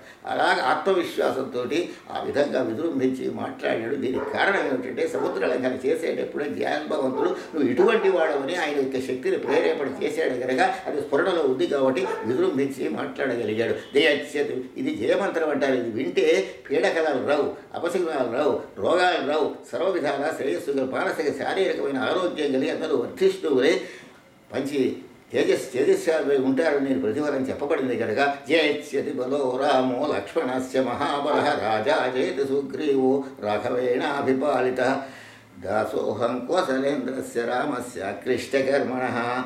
హనుమాన్ శత్రు సైన్యానాం నిహంతా మారుతాత్మజ రావణ సహస్రం మే యుద్ధే ప్రతిఫలం భవే శిలాభిస్తు ప్రహరత పాదపైశ్య సహస్రశ అర్ధయిత్వా పురీం లంకాం అభివాజ్య చ మైథిలీం సమృద్ధార్థో గమిష్యామి విశతా సర్వరక్షస. మొత్తం అక్కడ ఉండే విధులు మేము చేసి అశోకవనాన్ని ధ్వంసం చేస్తే 80,000 మంది రాక్షసులు పంపించాడు. వాడు ఒక్క వానరుల కోసం 80,000 పెట్టాడు. వాడి మెదులుట్టుకుంది. ఆ 80,000 మందిని నిమిషంలో వేశాడు. మంత్రి సప్తకాన్ని పంపించాడు. అక్షకుమారుని పంపాడు. అక్షకుమారుడు యొక్క పరాక్రమాన్ని కాసేపు మెచ్చుకున్నాడు. కానీ వీడు బాగా యుద్ధం చేస్తున్నాడు, అందంగా యుద్ధం చేస్తున్నాడు. మెచ్చుకుంటే ఎలా ఉంటుందంటే కొంపలు తగులుతోటే వేసవికాలం ఎక్కడ అక్కడ ఒక కవీశ్వరుడు పద్యాలు మొదలెట్టాడు. మంటలు పొగలు మెల్లికలు తిరిగి చాలా అందంగా ఉన్నాయని వర్ణిస్తే ఊరంతా తగులడుతుంది. అది ఎంత అజ్ఞానమో వీడు ఉపేక్షించడం అజ్ఞానమని భావించి ఏమన్నాడు, భండన సీమ ఈతని అభంగ పరాక్రమ వేగతేజము గుండెలు రక్కలించు సురకోటులకైనను ఏమి వీని కోదండ విజృంభణంబు భుజదర్ప సమగ్రత సైపవత్సునే ఖండితు చేయపూన నవ్వుగా జ్వరగ్నుపేక్షయ్యారు. మండే అగ్నిపేక్షతో శరీరాన్ని పెంచి ఒక్క చరుపు తరిచి వాడిని సంహరించారు. అలాగే ఇంద్రజిత్తు చేత పట్టుబడ్డాడు. బ్రహ్మాస్త్రం అతను ఏమీ చేయలేదు. కానీ రావణాసుడు చూడడం ఇరుపేడా కుదురుతుంది. రావణాసుడు దగ్గరికి వెళ్ళి తోక చుట్టేసి కూర్చున్నట్టుగా మన కథల్లో అది మాత్రం జరగలేదు. వాల్మీకి రామాయణంలో ఎక్కడా లేదు. కట్టేసి అశక్తుడు అంటే అశక్తుడి వరే నటించాడు. వాళ్ళు కట్టేస్తుంటే తిడుతూ ఉంటే కొడుతూ ఉంటే మాట్లాడలేని వీరు అంత వీరత్వాన్ని చూపించకుండా రావణాసుడు ఇదే పరిస్థితిలో చూడాలని నడిచాడు. అంటే వాళ్ళకి ఏమనుకుంటున్నారు, వాళ్ళు కోతిని మనం పట్టుకున్నాం అనుకుంటున్నారు. కానీ వాస్తవంగా ఇతను పరాక్రమవంతుడనే జ్ఞానం వాళ్ళకి లేకపోయింది.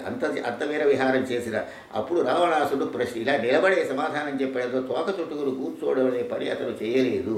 అది మాత్రం వాల్మీకిలో ఎక్కడా లేదు. మరి సినిమాల్లో చూస్తాం కానీ వాస్తవికత మాత్రం దానిలో లేదు. అప్పుడు ఎక్కడి నుంచి వచ్చేవారు ప్రహస్తుడి చేత మంత్రి చేత అడిగించాడు. నేను వచ్చాను, ఇది సంగతి, నువ్వు నీకు హితవు చెబుతున్నానయ్యా, ఏమీ లేదు. ధర్మోపసంహారం అధర్మ ఫల సంహితం తదేవ ఫలమన్వేతి ధర్మశ్చాధర్మనాశన ప్రాప్తం పుణ్యఫలంతావద్భవతారాత్ర సంశయ. ఇప్పుడు నిన్న కూడా ఈ విషయం చెప్పుకున్నాం మనం. ఎంచేదంటే మానవుడు చేసినటువంటి పుణ్యం ఉంటుంది. పుష్కరాల్లో స్నానం చేశాడు, అది వరకు ఎవరినో హత్య చేశాడు, అత్యాచారం చేశాడు. ఈ పాపాలు పోతాయి అనుకుంటారేమో, అవి దీనికి అనుభవించవలసిందే. ఆ పుణ్యం ఆ పుణ్యమే, ఒకదాన్ని ఒకటి క్యాన్సిల్ చేయదు, జాగ్రత్త. అదే మాట ఇక్కడ నాకు ధర్మోపసంహారం. రావడా నువ్వు ఎన్నో పుణ్యకార్యాలు చేసావు, యజ్ఞాలు చేసావు, బాగానే ఉంది. సీతాదేవిని అపహరించావు. సీతాదేవిని అపహరించినటువంటి పాపం నువ్వు చేసిన పుణ్యాలు పోతుంది అనుకుంటున్నావేమో, అది ఎన్నటికీ పోదు సుమా అని లోకానికంతా హితోపదేశం చేసేటువంటి పద్ధతిలో పుణ్యం ఎక్క ఉంటే పాపం ఎక్క ఉంటే కనుక ఒకదానొకటి పోగొట్టుది కనుక నువ్వు ఇదే కాదు, చాలామంది పతివ్రత నువ్వు చెరబట్టావు. వాళ్ళంతా శాపం పెట్టారు, గుర్తు తెచ్చుకో. ఏమిటయ్యా అంటే ఏము పతివ్రతత్వము వహించిన వారమయ్యేని ఇన్ని నాళ్ళు ఏమి కొరంత లేక చెరించిదివేని మదీయమానములు కామవశాత్ముడై చెరుపగా పని పూనిన ఈ దశాస్యుడును కమిని వంకనే అడగుగాక సుతాము. ఇంతమంది మమ్మల్ని పాతివ్రత్యం చెరిచాడు కదా, స్త్రీ మూలకంగానే వీడు సర్వనాశనం శాపం పెట్టారు కనుక, నువ్వు అధర్మం చేసావు కనుక, సీతాదేవిని మాత్రమే ఎందరో పతివ్రతతో చెరపట్టావు కనుక, ఆ ఘోర పాపం పర్వతాల పేరుకు పోయింది కనుక, ఆ పాపం నువ్వు అనుభవించాలి కనుక, నువ్వు చేసినట్టు పుణ్యాలు ఏవి కూడా నిన్ను రక్షించవు అని చెప్పి ఇది మానవులు గుర్తుపెట్టుకోవాల్సిన విషయం. అన్ని పాపాలు పోతాయని పుష్కరాల్లో స్నానం చేస్తే దారుణమైన పాపాలు చేస్తే పోగొట్టుకోవడం కోసం కార్తీక మాస స్నానం చేయడం మరొకటి చేస్తే ఎన్నటికి తొలగిపోదు, పాపాన్ని అనుభవించవలసి పాపం చేయకుండా ఉండండి అని హనుమ ఈ రూపమైన రావణాసుడు చెప్పిన రూపంలో వాల్మీకి మహర్షి మనకి సందేశాన్ని మనకి ప్రసాదించారని గట్టిగా నమ్మవలసినటువంటి విషయం. మొన్న కూడా ఈ విషయం అనుకున్నాం, మళ్ళీ పౌనఃపుణ్యంగా సందర్భం వచ్చింది కనుక దీని గురించి కూడా చెప్పవలసి వచ్చింది. ఈ ప్రకారంగా ఏమైందంటే వాడు వినకుండా ఇది చేశాడు, వినకుండా చంపేయమన్నాడు. విభీషణుడు వచ్చి దూతను చంపడం తగదు అన్నాడు. మొత్తం మీద కట్టేసేసి ఉన్నాడు కదా, ఆ తోకకి నిప్పంటిద్దామని చూశారు. అప్పుడు ఒక చిత్రం చేశాడు ఆయన. ఇలా ఉన్నాడు కదండి, ఈ శరీరంతో ఉన్నాడు, కట్లు కట్టేసి ఉన్నాయి. ఆ కట్లు సడలాలి అంటే ఏం చేశాడు, హనుమడు చిన్న రూపాన్ని ధరించి కట్లు వదిలేకపోతాయి. ఆ వదిలే కట్లు వచ్చి పైకి వచ్చాడు. అంతవరకు కట్టుబడే ఉన్నాడు తప్ప తోక మీద కూర్చోలేదు. దానివల్ల అనౌచిత్యం ఉంది. ఆ కథ వల్ల కొన్ని అనౌచిత్యాలు అవన్నీ ఇప్పుడు చెప్పడానికి సమయం కాదు. కానీ హనుమ అలాంటి పని చేయడు ఎప్పుడు కూడా. రాజసింహాసనం కంటే వెళ్ళిన వాడు దూత ఉన్నత సింహాసనం కూర్చోకూడదు. దూతకి ధర్మం ఉంది, ఆ ధర్మాన్ని పాటించాడు అతను. ధర్మం, రామాయణం అంతా ధర్మం, మనం ఎలా ఉండాలో చెప్పేటటువంటిది రామాయణం కనుక. అప్పుడు ఏం చేశాడు అంటే, అప్పుడు యువతలకు వచ్చేసేసి తోకగా ఇప్పటిస్తే అమ్మవారికి చెప్పారు. సీతాదేవి ప్రార్థించింది, ఉపతస్థే విశాలాక్షి ప్రయతాహవ్యవాహనం. అప్పుడు ప్రార్థించింది, ఇది చాప్యేక పత్రిత్వం యజ్ఞస్తి పతి శుశ్రూష యజ్ఞస్తి చరితం దపాయి. ఇది వా భాగ్యశేషో మే సీతో భవహతు. నాకేమైనా అదృష్టం మిగిలి ఉంటే, ఏ విధమైనటువంటి లోపం నాలో లేకపోతే, రామచంద్రమూర్తి కనుక ఏకపత్రివుడు నిజం అయినట్లయితే, సుగ్రీవుడు రామచంద్రమూర్తికి సహాయపడ్డ వాస్తవమే కనుక అయినట్లయితే, సీతో భవ హనుమత, నువ్వు చల్లనివాడుగా అనేసరికి వెంటనే అగ్నిహోత్రం చల్లడిపోయి. సీతాదేవి చరిత్ర గొప్పదా, రామచంద్రమూర్తి చరిత్ర గొప్పదా అని ఇక్కడ పోల్చి చూశారు. రామచంద్రమూర్తి ఏం చేశారంటే సముద్రుడిని దారి అడిగాడు. నేను దారి ఇవ్వడం కుదరదయ్యా, నువ్వు వేసిన రాళ్ళని సక్రమంగా పెట్టి నువ్వు వంతెన కట్టుకోవడానికి అవకాశం ఇస్తావని, నేల భాగం కావడానికి అవకాశం లేదు. నా యొక్క జలం యొక్క లక్షణాన్ని ఏదైనా పడితే నీళ్లలో మురుగుతాయి కదా, జలాన్ని ముంచే శక్తి ఉంటుంది, నా స్వభావాన్ని మార్చుకునే అవకాశం నాకు లేదని చెప్పాడు. కానీ అగ్నిహోత్రుడు కాల్చే స్వభావం ఉంది. అమ్మవారు ప్రార్థించేది చల్లబడిపోయాడు. ఇది విశేషం. చేత సీతాయ చరిత్ర అమ్మవారి అంటే సీతమ్మ వారి చరిత్రే శ్రేష్టమైనది. అయ్యో అనేది ఆమె ఈ గర్భజనితుడు. ఈయన కనుక ఇద్దరిని పోల్చి చూస్తే సీతా యొక్క ప్రాముఖ్యమే ఎక్కువగా వాల్మీకి మహర్షి అక్కడ ప్రదర్శించినట్టుగా ఉంటుందని అది పెద్దలంతా తెలియదు. ఇవన్నీ కూడా పెద్దలు చెప్పిన విషయాలు, వ్యాఖ్యాన విషయాలు తప్ప మనకి తోచిన మాటలు కావు. ఆ ప్రకారంగా చల్లబడిపోయినాడు ఆయన సీతో భవ హనుమత అని. అయితే ఇక్కడ ఒక ప్రశ్న ఏమిటి అంటే, ఇప్పుడు మరి రావణాసురుని కనుక హతోభవ అంటే వాడు చచ్చిపోతాడు. ఇంత అసలు రామరావణ యుద్ధం అక్కర్లేదు. ఎందుకు చంపలేదు అవన్నీ? వాడిని ఎందుకు చంపలేదు అంటే, భర్త యొక్క అనుమతి లేదు కనుక నేను చంపను, ఆయనే వచ్చి చంపుతాడు. అయితే భర్త ఒక పతివ్రత ఉంది ఊళ్ళో. దీనికి ఒక కథ చెప్పారు. ఆ కథలో ఏమిటయ్యా అంటే విశేషం, భర్తగా ఊరికి వెళ్ళాడు. 3 రోజులకు వస్తామన్నాడు, వారం దాకా ఇంకా రాలేదు.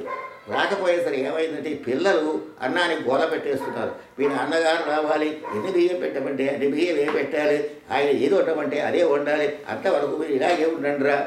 వాడు 3 రోజులు బతుకుతారండి వాళ్ళు. ఇదే పాతివ్రత్యానికి లక్షణం. పాతివ్రత్యానికి లక్షణం ఉత్పాదనమపత్యస్య జాతస్య పరిపాలన.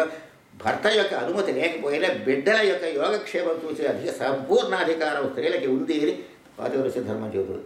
ఆ కుర్రాడు చొక్కా చెల్లిపోయి కుట్టించేసు, తల్లి కుట్టించేసు, అంతేగాని మళ్ళీ నా భర్తగారు వచ్చి చెప్పక్కర్లేదు, ఎన్ని బియ్యం పెట్టారో ఆయన చెప్పక్కర్లేదు. పిల్లలకి అన్నం పెట్టడానికి సంపూర్ణ స్వాతంత్రం ఉంది కనుక అక్కర్లేనటువంటి పాతివ్రత్య ధర్మాన్ని సరిగా అర్థం చేసుకోకుండా మీ నాన్నగారు నేను పతివ్రతని, మీ నాన్నగారు వచ్చి ఎన్ని బియ్యం పెట్టమంటే ఏదో నేను లాగులు చెరిగిపోయినా సరే ఆయన ఏ గుట్ట తెస్తే అదే కుట్టిస్తాను అని అండం, అది అజ్ఞానం అని ఈ కథ కూడా రామాయణంలో రాయబడి ఉంది. అందుచేత ఉత్పాదనమపత్యస్య జాతస్య పరిపాలనం, కలిగినటువంటి సంతానానికి పోషణ బాధ్యత అంతా కూడా స్త్రీలకి ఉంది కనుక స్త్రీలకి స్వాతంత్రం ఉన్నట్టుగా కూడా ఉన్నది. అస్వాతంత్రంగా స్త్రీలు అడుగులు పడవేయలేదనేటువంటి విషయం కూడా దీనిలో జ్యోతకం అవుతున్నది. సంపూర్ణమైనటువంటి అధికారం ఉన్నది. ఆ ప్రకారంగా తన బిడ్డ వంటి వాడు కనుక హనుమ, అతనికి యోగక్షేమంలో రావణాసురుడు చంపే అధికారం తనకి లేదని అన్నప్పటికీ కూడా తన బిడ్డ అంటే సంతానంతో తొలి పుత్ర సదృశుడైనటువంటి హనుమకి అగ్ని ప్రమాదం లేకుండా కాపాడవలసిన బాధ్యత తల్లికి ఉన్నది కనుక, తల్లి కుమారుల యొక్క క్షేమంగా ఉంది కనుక, పుత్ర సదృశుడు కనుక అటువంటి వాడి యోగక్షేమం కోసం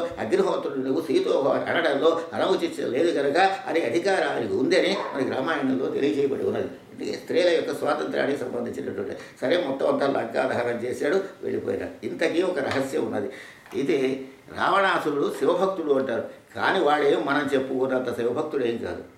వాడు ఎందుకు రావణాసురుడు అనే పేరు వచ్చిందో మరొకసారి సందర్భంలో చెప్పుకుందాం. ఇక్కడ ఏం జరిగిందంటే, రావణాసురుడు పుష్పక విమానం మీద వెళుతున్నాడు. ఆ పుష్పక విమానం మీద వెళ్ళేటప్పుడు ఆ విమానం అక్కడ ఆగిపోయింది. ఈ విమానాలు అయితే కింద పడిపోతాయి. అది పుష్పక విమానం కనుక, దివ్య విమానం కనుక ఆకాశం మీద ఆగిపోయింది. ఎందుకు ఆగిపోయిందని మారీచులు మొదలైన వాళ్ళు ఉన్నారు. వాడు చూసి రమ్మన్నాడు. అక్కడి నుంచి ఒక మాట వినపడింది. ఎవరో చెబుతున్నారు, నిలిచే విమాన మనసు రజనేచరనే వెరగొందబోకు, ఈ నెలవున దేవితో హరుడు నేడు విహారము. పార్వతీ పరమేశ్వరి ఇక్కడ విహరిస్తున్నారు. వాళ్ళ ప్రభావం చేత నీ విమానం ఇక్కడ ఆగిపోయిందన్నారు. వీడు శివభక్తుడని చెబుతాం కదా. ఏమన్నాడు, శంభుడెవ్వడా శివుడెవడరా అన్నాడు. వీడు భక్తుడుగా చిత్రించకండి. 1 శివాలయానికి పూజ చేశాడని ఎక్కడా లేదు. లంకలో అగ్నిహోత్రాస్య వేదాస్య అన్నాడు కానీ హనుమ రాముల వారితో చెబుతూ లంకలో ఒక్క శివాలయం ఉన్నట్టుగా కూడా లేదు అసలు. వాడు శివభక్తుడు కాదు, వాడు ద్రోహి, పరస్త్రీ పరసరాలను అపహరించినటువంటి పాపాత్ముడు తప్ప వాడి శివభక్తుడుగా మనం చిత్రించవలసిన పని లేదు. ఇలాంటివన్నీ వాడు మంచివాడిగా చేయడం కోసం కొన్ని మాటలు ఇలాంటివి పెడుతున్నాడు. వాడు ఏమి 1 శివలింగాలకి పూజ చేసిన ప్రమాణం ఎక్కడా లేదు అసలు. ఏ మహర్షి చెప్పలేదు, వాల్మీకి కానీ ఏ మహర్షి కూడా ఆ విషయం చెప్పలేదు. అసలు ఒక శివాలయమే కూడా లేదు వాడు లంకా పట్టడంలో. పైగా శంభుడెవ్వడా శివుడెవడో అని కిందకు వచ్చేసరికి నందీశ్వరుడు కనపడ్డాడు. ఆ నందీశ్వరుడు అంటే మరి శివాలయంలో తెలుస్తుందిగా, ఆ మూత ఎలా ఉంటుంది, వానర ముఖంగా ఉంటుంది. ఆ వానర ముఖంగా ఉన్నాడు కనుక ఇప్పుడు కోతి మొహం నువ్వు అని నవ్వేడు వాడు కపిపోతే. అప్పుడు అతను శాపం పెట్టాడు, పక్కపక్క నవ్వే నువ్వురా కోతి మొహన్ రా నువ్వు అని నవ్వితే, కపిపదను ఉండనైన ననుగనుకొని నీవు అవమాన దృష్టితో ఇప్పుడు హసించినాడవు. ఈదృశవక్రముఖు నఖాయుధులు కపులిక నీకుల బడపగలిగెదరంతట కండ గర్వమును తపమున పుట్టుబెట్టిదము తామె అడంగును రాక్షసాధమా. రాక్షసాధమా, కోతి మొహల్లా నన్ను కోతుల వలన నేను ఈ వంశనాశనముగాక. వాడు వరం కోరుకోవడం కూడా నరవానరులు మినహా ఎవరి చేత తా ఉండకూడదు. వాడు నోటి కూడా ఎలా వచ్చి వాడు కర్మసూత్రం అలా ఉంది. అందుచేత ఈ నందీశ్వరునికి శాపం ఉన్నది. ఆ నందీశ్వరుడు ఏమో ఇప్పుడు వచ్చాడు, హనుమంతుడు ఉలిక్కిపడ్డాడు వీడు. మళ్ళీ ఒకటి వచ్చింది అక్కడ కూడా. అందుచేత రావణాసుడు ఎంత హెచ్చరించినా వాడు వినలేదు. సరిగా ఈ ప్రకారం చేస్తే హనుమ దిగ్విజయాన్ని సాధించి మళ్ళీ రాముల వారి దగ్గరికి వెళ్ళి ఈ విషయం చెప్పినట్టుగా ఉన్నది. ఇంతకీ ఏమిటంటే ఆంజనేయ స్వామి వారి యొక్క విశేషం చాలా అద్భుతమైనటువంటి విషయం. అంటే అపజయం అనేది ఆయనకి లేదు. భీముడు కూడా వాయుతనూజుడే, ఆయన కూడా వాయువుకి అవసరమవతరించినప్పుడు వాయు తేజస్సే కదా, ఇది వాయు తేజస్సే. కానీ ఇద్దరికి చాలా తేడా. భీమసేనుడికి అహంకారపూరితమైన మనస్తత్వం ఉంది. నేను చాలా 1000 ఏళ్ళు 10,000 ఏళ్ళు బలం కలవాడిని అనేటటువంటి భావన. ఈయనకి అది కాదు. దాసోహం కోసలేంద్రస్య, తన జోలికి వస్తే విజృంభించి యుద్ధం చేసి సంహరించాడే తప్ప తన సహజంగా గర్విష్ఠి కాదు. ఆంజనేయ స్వామిలో గర్వం ఏ కోశంలోనూ కూడా లేదు. కేవలం రామభక్తి తాండవించడమే తప్ప, అఖండమైన రామనామాన్ని ఆమ్నాయం చేయడమే తప్ప రెండవ పని ఆయనకి లేదు. కానీ భీమసేనుడి యొక్క పరిస్థితి ఏమిటంటే నేను బలశాలిని భావం ఉన్నది. సౌగంధిక పుష్పాన్ని విడుతున్నటువంటి సందర్భంలో మార్గపంచంలో ఈయన సింహనాదం చేస్తే ఓహో భీమసేనుడు వస్తున్నాడని ముసలి వానర రూపాన్ని ధరించినటువంటి వాడి గంధమాదపడి తోక అడ్డంగా పెట్టు కూర్చున్నాడు. వచ్చాడు, ఏ వానరలే నువ్వు లేవో. ఆ వేళ హనుమంతుడు ఎలా అయితే లంకకి సముద్రం దాటి లంకలోకి వెళ్ళాడు, అలాగే నిన్ను కూడా దాటి పెడతానన్నాడు అని ఎవరి దగ్గర చెబుతున్నాడు? ఆంజనేయ స్వామి దగ్గర చెబుతున్నాడు ప్రభా. అలాగా ఆయన హనుమంతుడంటే ఎవడని అడిగాడు, ఏమీ తెలియనట్టు. ఆ హనుమంతుడంటే నీ మాత్రం తెలియదు నీకు అని ఆ చరిత్ర అంతా చెప్పుకోవచ్చు. అలాగా నేను ముసలివాడిని అయిపోయాను, నా తోక అలా పక్కకి పెట్టి వెళ్ళిపో. తోకని దాటకూడదు, కావిడి పెద్దని దాటకూడదు.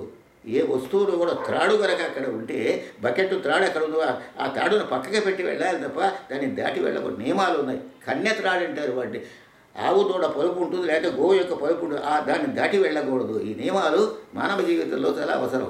కన్య త్రాడు అంటారు వాటి, చాలా అపరాధం. దాన్ని దాటితే పూర్వపుణ్యం అంతా నశించిపోయి తమ రజస్తమో గుణాలు పెరుగుతాయి. దానివల్ల అత్యాధ వేటిని కావిడి బద్దని దాటకూడదు, దీన్ని దాటకూడదు. అలాగే కొన్ని పవిత్ర వస్తువులు ఉంటాయి. ఇప్పుడు చెప్పు అక్కడ ఉంది, దాన్ని దాటి వెళ్ళిపోకూడదు, పక్కకి పెట్టి వెళ్ళాలి. బలాదూరుగా వెళితే చాలా దోషం ఉందన్నమాట. ఏదైనా సరే ఇలాంటివన్నీ కూడా తోకని దాటి వెళ్ళకూడదని ధర్మం తెలుసును కనుక తోకని పక్క పెట్టమన్నాడు. పెక్కబడేసి ఎడం చేతుడు ఇలా అన్నాడు, కానీ కదలలేదు. రెండో చేతితోడు అన్నాడు, రెండు చేతులు ఏపున రెండు చేతులను ఇమ్ముగా బట్టి అమర్చి ఎత్తగా నోపగ మోకరెల్లబడి రెండు చేతులతోటి పట్టుకున్నాడు. ఇంత 10,000 ఏళ్ళుగా బలంగా భీమసేనుడు కూడా ఆ కోపల కదపలేక బోల్తా పడ్డాడు.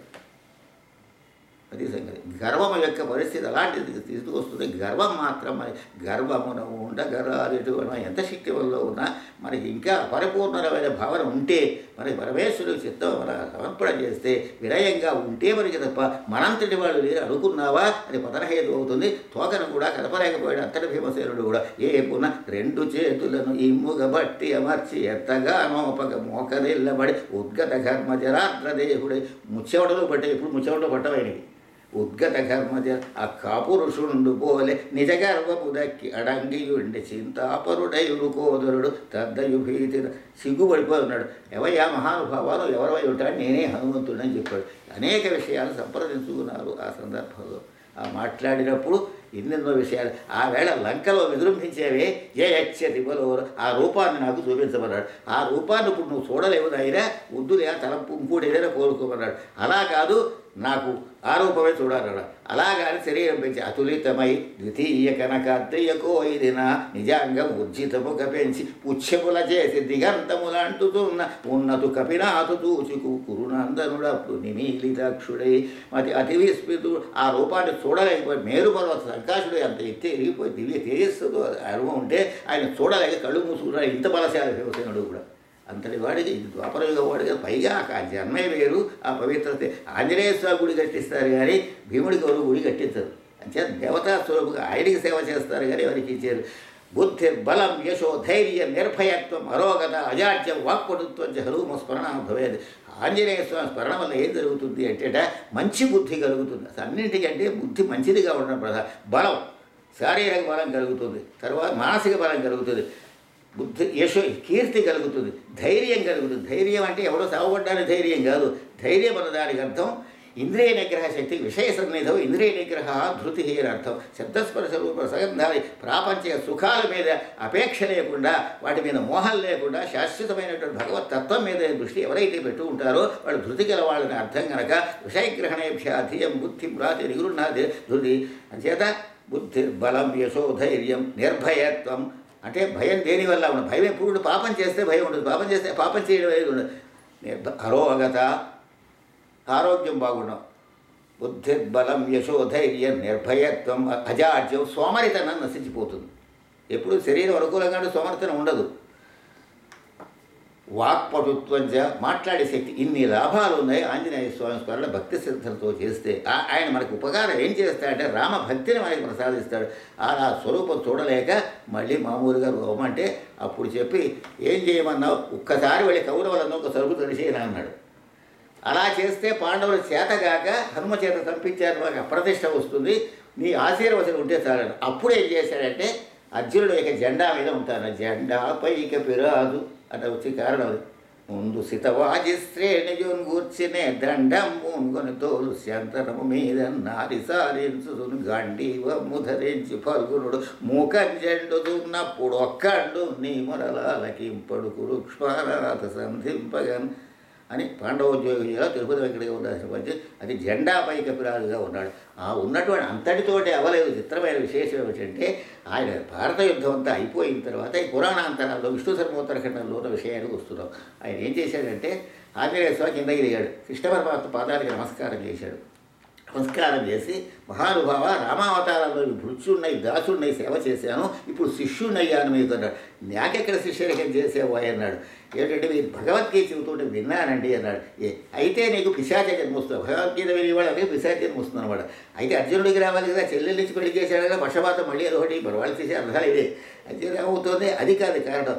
ఎక్కడ కూర్చుంటాడు అర్జునుడు, కృష్ణ పరమాత్మ పై స్థానంలో గురుస్థానంలో కూర్చుంటే కింద రథోపస్థ ఉపావసు రథం యొక్క క్రింది భాగంలో అతను ఉన్నాడు. కానీ నిలబడి కృష్ణ పరమాత్మ చెబుతూ ఉన్నట్టు అర్జునుడు కూర్చున్నట్టు ఫోటోలు మాత్రం సమంజసం కాదు. రథం పడిచెక్క కింద కూర్చున్నాడు అతను, పై స్థానంలో కృష్ణ పరమాత్మ కూర్చున్నాడు. ఈ రకమైన చిత్రం ఒక్క చోట మాత్రమే నేను చూశాను. అంచేత నువ్వు పిశాచ జన్మ ఎందుకు నీకు వస్తుందంటే గురువు చెప్పినటువంటి అధ్యాత్మ విద్య ఇది. ఈ విద్య చెప్పినటువంటి సమయంలో గురుస్థానం గడివని జెండా మీద కూర్చుని విన్నావు కనుక ఆ స్థానం అది నిషిద్ధం కనుక భగవద్గీతది కాదు ఆ తప్పు. వినేటప్పుడు గురువు గారి స్థానం కంటే దిగువలో కూర్చోవాలి కనుక అలా కూర్చోకుండా పైనుంచి విన్నావు కనుక నువ్వు పిశాచం కావాల్సిందే. ఎవరికైనా పనిష్మెంట్ రూల్ సమానమే, పక్షపాతం ఉండదు భగవంతుడు. అయితే నేను ఏ జన్మలో ఉంటే నాకేమిటండి నరత్వం. శంకరాచార్యులు వారు శివానందరంలో ఈ దృష్టిలోనే పెట్టుకుని రాశారు. నరత్వం దేవత్వం. ఏదైతే శరీరం ఎటువంటిది అది కింతేన వపుష, శరీరంతో నిమిత్తం లేదయ్యా. సదా త్వత్పాదస్మరణ పరమానందలహరి విహార.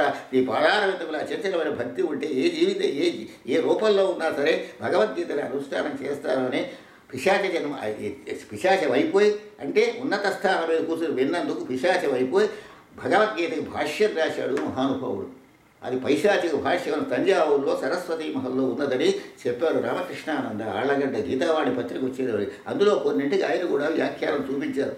నాగర్లిపిలో ఉన్నది ఆ పుస్తకం. అది అచ్చులోకి వస్తే ఆంజనేయ స్వామి భగవద్గీత రాసిన అర్థాల్లో అద్భుతమైనటువంటి భావాలు మన పత్రం పుష్పం ఫలం తోయం యోమే భక్త్యా ప్రయచ్చిత తదహం భక్త్యపూర్వతం అశ్రావై ప్రయతాత్మన అన్నదాన్ని విలక్షణమైనటువంటి అర్థం చెప్పి ఎవరు అంతకితమురాయినటువంటి అపూర్వమైనటువంటి అర్థాన్ని రాశాడు మహానుభావుడు హనుమ. అటు పాండిత్యం, ఇటు పరాక్రమం, ఇటు వినయం, అటు భక్తి, దాతాంజనేయుడుగా భక్తాంజనేయుడుగా వీరాంజనేయుడుగా అజేయమైనటువంటి పరాక్రమశాలిగా ఉన్నటువంటి హనుమని గురించి జయవాసన నాడు చెప్పుకోవడం మనందరికీ జయమవుతుందని చెప్పుకోవడం సమయంలో నియమిత కాలం పూర్తయిన దగ్గరగా స్వస్తి ప్రజాభ్యం పరిపాలయంతాం.